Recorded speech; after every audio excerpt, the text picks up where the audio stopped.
जय जिनेन्द्र। आज हम एनसीईआरटी 11th अर्थशास्त्र अर्धवार्षिक परीक्षा 2020 और 21 का प्रश्न पत्र हल करेंगे। क्वेश्चन नंबर 1 है कि धन संबंधी परिभाषा किसने दी। तो धन संबंधी परिभाषा एडम स्मिथ ने दी, ये इसका सही आंसर है। मार्शल जो है उन्होंने कल्याण संबंधी परिभाषा दी, रॉबिन्स ने दुर्लभता संबंधी परिभाषा दी। तो धन संबंधी परिभाषा किसने दी? एडम स्मिथ ने दी। फिर है कला एक दिए हुए उद्देश्य प्राप्ति के लिए नियमों की प्रणाली है। यह किसका कथन है? यह कीन्स या कैन्स का कथन है। नेक्स्ट है टिप्पणियाँ दी जाती हैं। टिप्पणियाँ जो है वो प्रश्नावली में दी जाती हैं, अनुसूची में नहीं दी जाती। तो सही आंसर है प्रश्नावली। फिर है टिप्पणी का मतलब क्या होता है कि जो प्रश्नावली होती है उसमें नीचे थोड़ी सी जगह छोड़ दी जाती है कि ये प्रश्नावली है और इसमें नीचे थोड़ी सी जगह छोड़ दी जाएगी जिसमें कि टिप्पणी दी जाती है। फिर द्वितीयक समंकों के स्रोत हैं। तो द्वितीयक समंक का अर्थ होता है कि जो किसी और व्यक्ति ने समंकों को इकट्ठा किया हो और हम अपने उद्देश्य से उनका प्रयोग करें। तो जनगणना कोई और करता है और हम तो उसके आंकड़ों का प्रयोग करते हैं अपने आंसर में। ऐसी रिजर्व बैंक अपनी रिपोर्ट प्रकाशित करता है और हम अपने उसके आंकड़े अपने आंसर में लिख सकते हैं। ऐसी एनएसएसओ की रिपोर्ट जो है उसका यदि हम यूज़ करते हैं तो वो भी क्या है? द्वितीयक समंक है। तो ये तीनों क्या है? द्वितीयक समंक है, क्योंकि ये रिपोर्ट होती हैं जिनका हम उपयोग करते हैं। तो इसका आंसर क्या हो जाएगा? डी का मतलब है इसका आंसर होगा उपरोक्त सभी। ये थोड़ा सा मिस्टेक था, कोई नहीं है इसमें, उपरोक्त सभी।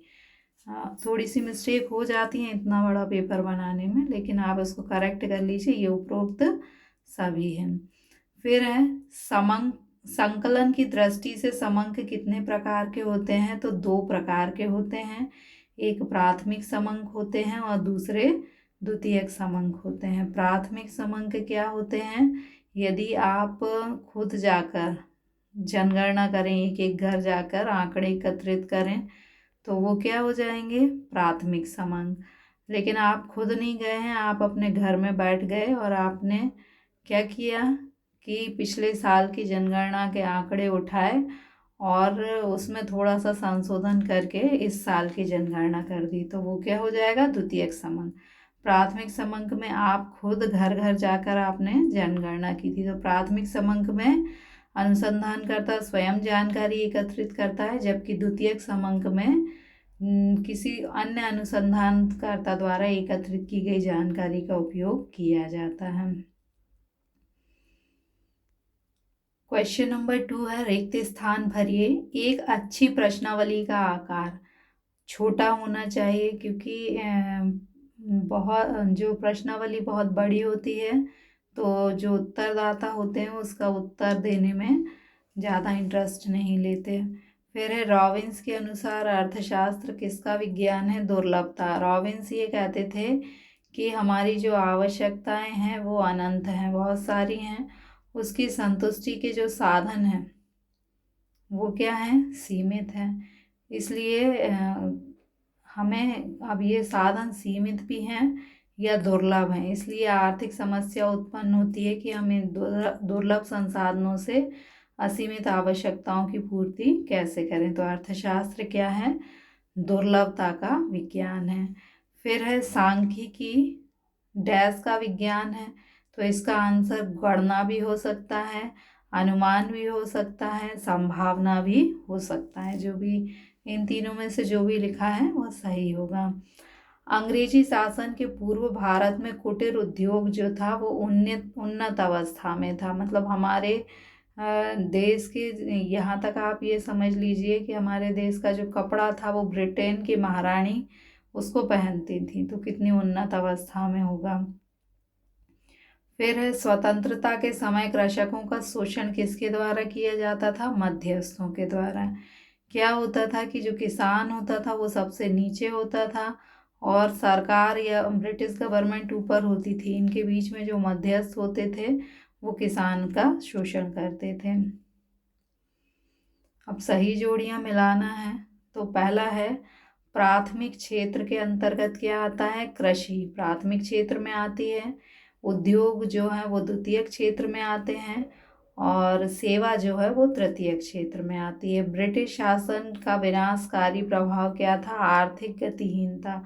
आर्थिक गतिहीनता का अर्थ है कि जो हमारी प्रति व्यक्ति आय थी वो जितनी थी उतनी थी ना, वो मतलब प्रति व्यक्ति आय जो है विकास के साथ साथ बढ़ना चाहिए समय के साथ साथ, लेकिन ब्रिटिश काल में क्या था कि प्रति व्यक्ति आय जो थी गतिहीनता थी, यानी उसमें वृद्धि नहीं हो रही थी।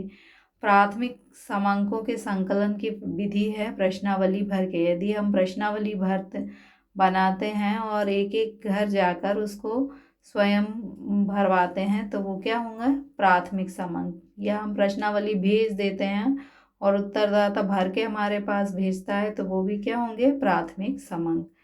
फिर है राजस्व जो है, उसमें हम क्या देखते हैं कि सरकार को आय किन किन स्रोतों से हुई है और सरकार ने व्यय किन किन स्रोतों पर किया है। इनका समायोजन का अध्ययन हम किस में करते हैं, राजस्व के अंतर्गत।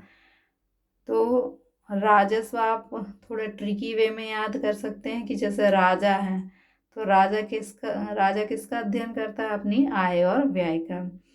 फिर है मिश्रित अर्थव्यवस्था, तो इसमें मिश्रण होता है निजी और सार्वजनिक क्षेत्र का। मतलब इसमें जैसे हमारे देश में मिश्रित अर्थव्यवस्था है तो सरकारी स्कूल भी हैं और प्राइवेट स्कूल भी हैं, तो यहाँ निजी क्षेत्र भी होता है और सार्वजनिक क्षेत्र भी होता है।